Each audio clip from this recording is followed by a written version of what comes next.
What do I think about the relationship between Effie and Haymitch? This relationship is a bit more complicated to analyze compared to other relationships in the series because their relationship and their narrative changes from the books to the films. In the book version of Mockingjay, Effie is barely present in District 13. She's actually barely in the book at all. Whereas the film version wanted to make more use of Effie's character, especially Elizabeth Banks' portrayal of her, and so they put Effie in District 13 in the film in place of Katniss's prep team. And from the film's perspective, I think this was an incredibly smart move, because audiences did not know Katniss's prep team in the films. They weren't really included that much. And so it would have been really weird to introduce these newish characters into the final segment of the films. But on the other hand, I do think it was really good to have that Capitol perspective within District 13, because it helped to really highlight the fact that while the Capitol is obviously incredibly oppressive and awful to its citizens, District 13 also is oppressive in its own way.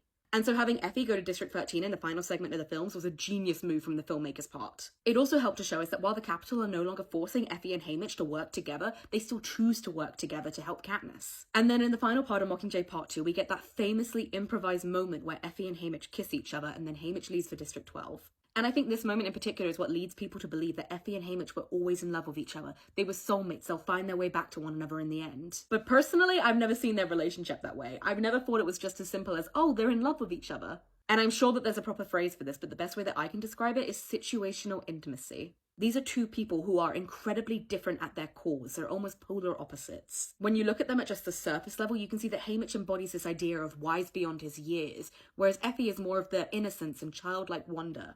And though we don't exactly know when Effie was assigned to District 12 to be the escort, we can assume that they've been working together for years in this forced proximity environment. And these two people could so easily hate each other. They are completely polar opposites. They don't really have anything in common.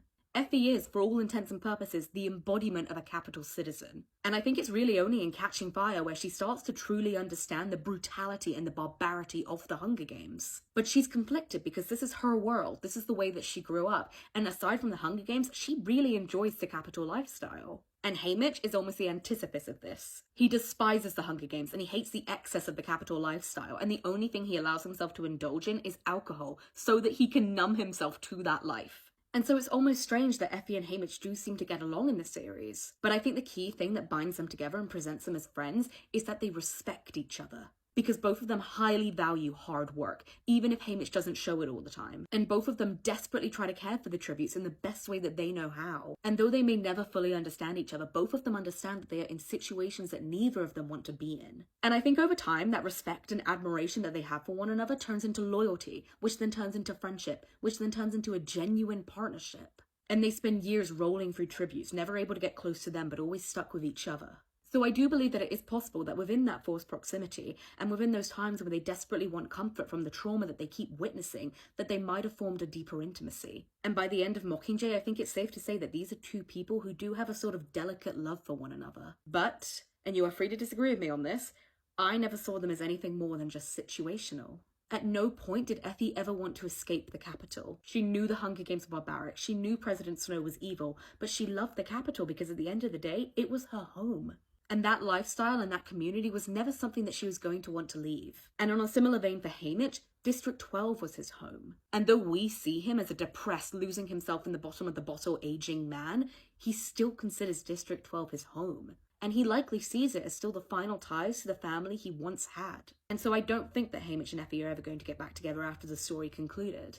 I've always read it as these are two people who are always going to think of the other, who are always going to have that love and admiration for them. Because they were each other's closest comfort in those darkest hours, and they had formed such a strong partnership together. But they also knew themselves more. And I think had they tried to form a relationship either during or after the events of the series, it probably would have ruined that level of admiration and love they had for each other. They existed together in the moment, and I think those moments together, they want to keep pure. And I think it's quite nice that Effie and Haymitch would think of each other only fondly and without any regrets. Because with all the death, violence, and destruction that was going on around them, they were each other's anchors. And that's how I like to believe they remember each other.